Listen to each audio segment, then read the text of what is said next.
Dito kami sa labas guys, sa alaga kong matanda. Kaso lang, ayaw na niya, gusto na niyang umuwi.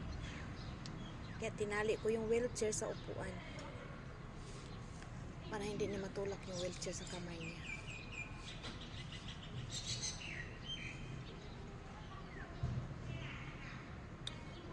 Hello guys!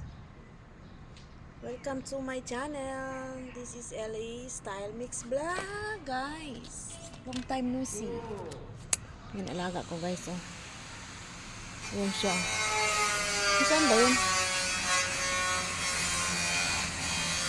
Ayan siya. Sinali ko siya kasi ayaw niya. Maupo dyan. Gusto niyang umuwi. Kaso ayaw ko siyang iuwi muna. Dito muna siya.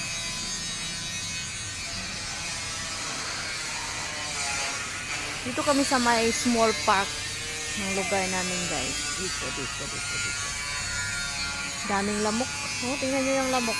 Oh, nasa kamay kong lamok. Ayan.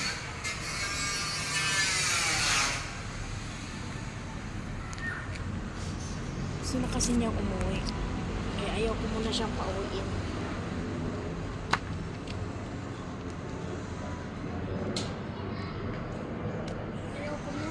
Pauwiin.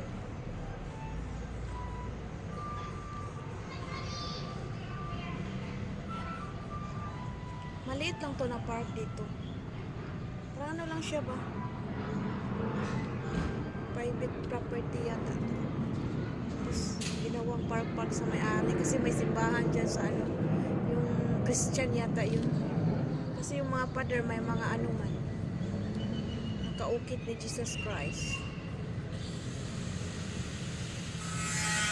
Christian sila.